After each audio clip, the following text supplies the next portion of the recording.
Good morning. तो इस tutorial में हम देखेंगे कि CSS में आईडीज़ और क्लासेस क्या होती हैं और उन्हें कैसे हम यूज़ कर सकते हैं। ओके, तो आपके सामने वही नॉर्मल पेज, 2 पैराग्राफ जिसमें एक ये वाला और एक ये वाला। तो देखते हैं कि जब भी आपको कोई सेलेक्टर इस पर अप्लाई करना हो, चाहे वो आईडी हो या क्लास हो, तो आपको कुछ नहीं करना, अपने टैग के नाम के आगे स्पेस देना है। और जैसे मान लीजिए मैं यहाँ टाइप कर रहा हूँ क्लास, और क्लास में उस क्लास का नाम, जैसे मैंने यहाँ का नाम दे दिया पैराग्राफ। ओके, और मैंने इसे सेव कर दिया। और अगर मैं अपनी CSS फाइल में जाऊँ तो मैं इस एलिमेंट टारगेट, इस पर्टिकुलर टैग को टारगेट करने के बजाय मैं इसे क्लास से टारगेट कर सकता हूँ। ओके, तो मैंने कहा क्लास। जब भी मैं क्लास यूज़ कर रहा हूँ तो मेक श्योर कि जब आप क्लास यूज़ करो तो मेक श्योर आप डॉट यूज़ कर रहे हो। तो मैंने कहा पैरा, और मैंने इस पर कुछ CSS अप्लाई की। मैंने इस पर CSS अप्लाई की कि इसका जो कलर है वो होगा ग्रे। ओके, मैंने इसे सेव किया और आप देख सकते हैं कि जो इसका कलर है वो ग्रे हो चुका है। सिर्फ एक पैराग्राफ का कलर ग्रे हुआ है, दोनों पैराग्राफ का कलर ग्रे नहीं हुआ।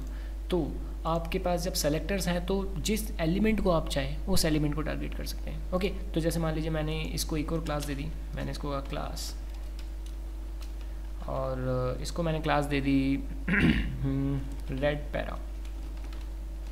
ठीक है, मैंने इसे सेव किया और सेम एज मैंने इसे कॉपी किया, नाम के आगे रेड पैरा, और यहाँ रेड कर दिया, कलर जो है इसका रेड कर दिया,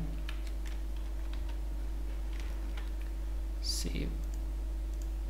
आप देख सकते हैं यहाँ पे।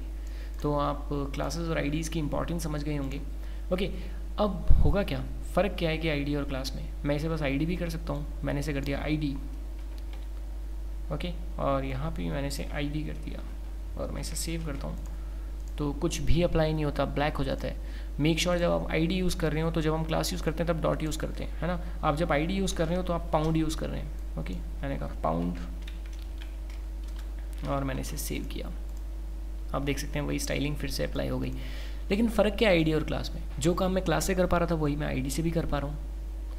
तो फ़र्क ये है कि आईडी का मतलब क्या होता है, आइडेंटिटी, और हर चीज़ की आइडेंटिटी यूनिक होती है जिसके बेसिस पे वो जानी जाती है। ओके, जैसे मैं अगर किसी वेब पेज की बात करूँ तो उस वेब पेज में बहुत सारी ऐसी चीज़ें हैं जो यूनिक हैं, जैसे menu bar, main content area, side bar, footer, bottom, image slider. Okay, तो एक ऐसी चीज़ जो कि यूनिक है किसी पेज में, उसे मैं आईडी प्रोवाइड कराता हूँ। और उसके अंदर हो सकता है कुछ स्टाइलिंग हो, तो वहाँ पे मैं अपनी क्लासेस दे सकता हूँ। ओके, जैसे मान लीजिए मैं इस सबको हटाता हूँ और मैं अपनी फाइल है इसे सेव करता हूँ। मैं ये चाहता हूँ कि जहाँ जहाँ पे मेरे पेज में कोई कोटेशन आए तो वो कोटेशन जो है वो यूनिक है और एक ही स्टाइल उसका रहेगा। ओके, तो मैंने मान लीजिए यहाँ पे कर दिया पहले वाले पी को मैंने एक आईडी दे दी जिसका नाम है कोट, QUOT कोट। ओके, और इस कोट पे मैंने कुछ CSS अप्लाई की, और इस कोड पे मैं चाहता हूँ कि क्या चाहें, चलो ठीक है, जो टेक्स्ट का कलर हो वो हो ग्रे। ठीक है, और जो इसका फॉन्ट स्टाइल हो वो हो इटैलिक। ओके, और जो इसका फॉन्ट साइज़ हो वो हो 25 पिक्सल्स। अगर मैं इसे सेव करूँ और अपने फ्रंट एंड पे जाके देखूँ तो ओके वाओ। और इसके लेफ़्ट साइड में एक बॉर्डर चलती रहे, तो मैंने कहा बॉर्डर लेफ़्ट, और मैंने कहा 1px सॉलिड ग्रे।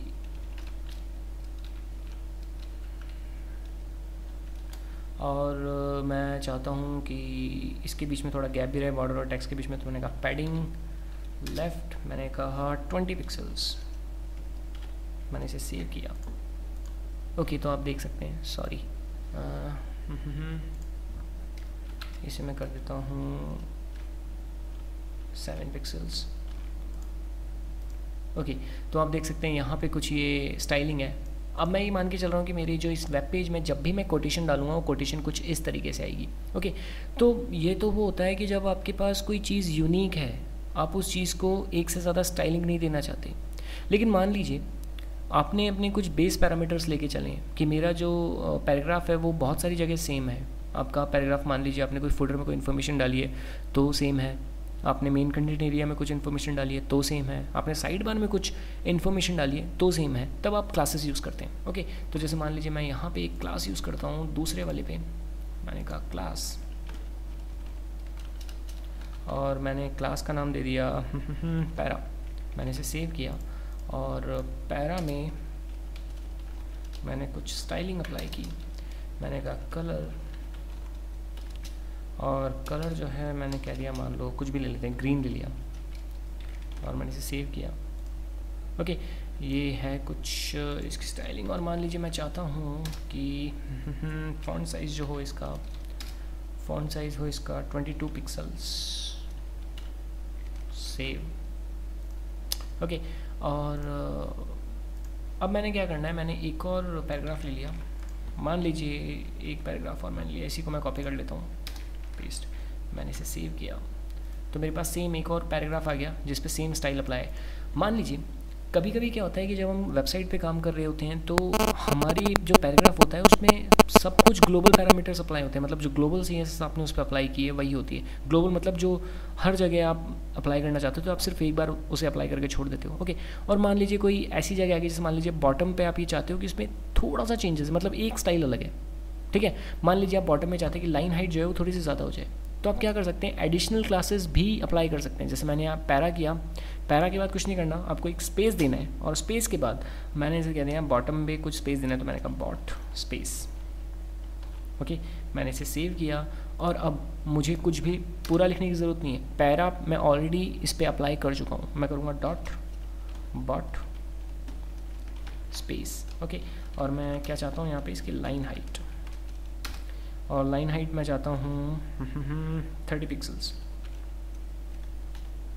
मैंने इसे सेव किया, और आप देख सकते हैं इसकी लाइन हाइट थोड़ी सी ज़्यादा है इसकी, और कुछ भी नहीं है। इस वाले नीचे वाले पैराग्राफ पे दोनों स्टाइल अप्लाई हो रही है, पैरा और बॉट स्पेस, जबकि ऊपर वाले पे सिर्फ पैरा ही अप्लाई हो रही है। ओके, तो आप देख सकते हैं पहले वाले पैराग्राफ की जो सारी स्टाइल है वो दूसरे वाले पे अप्लाई हो रही है, लेकिन दूसरे वाले में सिर्फ एक एडिशनल स्टाइल जो है अप्लाई हो रही है। ओके, तो बेसिकली कहने का मतलब सिर्फ इतना सा था कि जब आप आईडी यूज़ कर रहे हैं तो उन्हीं कामों के लिए यूज़ करें जो यूनिक हो, जो सिर्फ आप एक बार चाहते हैं कि अब इसमें कोई चेंजेस नहीं चाहता मैं। ओके, और अगर आप क्लासेस यूज़ कर रहे हैं तो ठीक है, कोई बड़ी बात नहीं है, आप जब चाहें उसमें एडिशनल क्लास डाल के उसे चेंज कर सकते हैं। ओके, तो इस ट्यूट्स में सिर्फ इतना ही, बाय।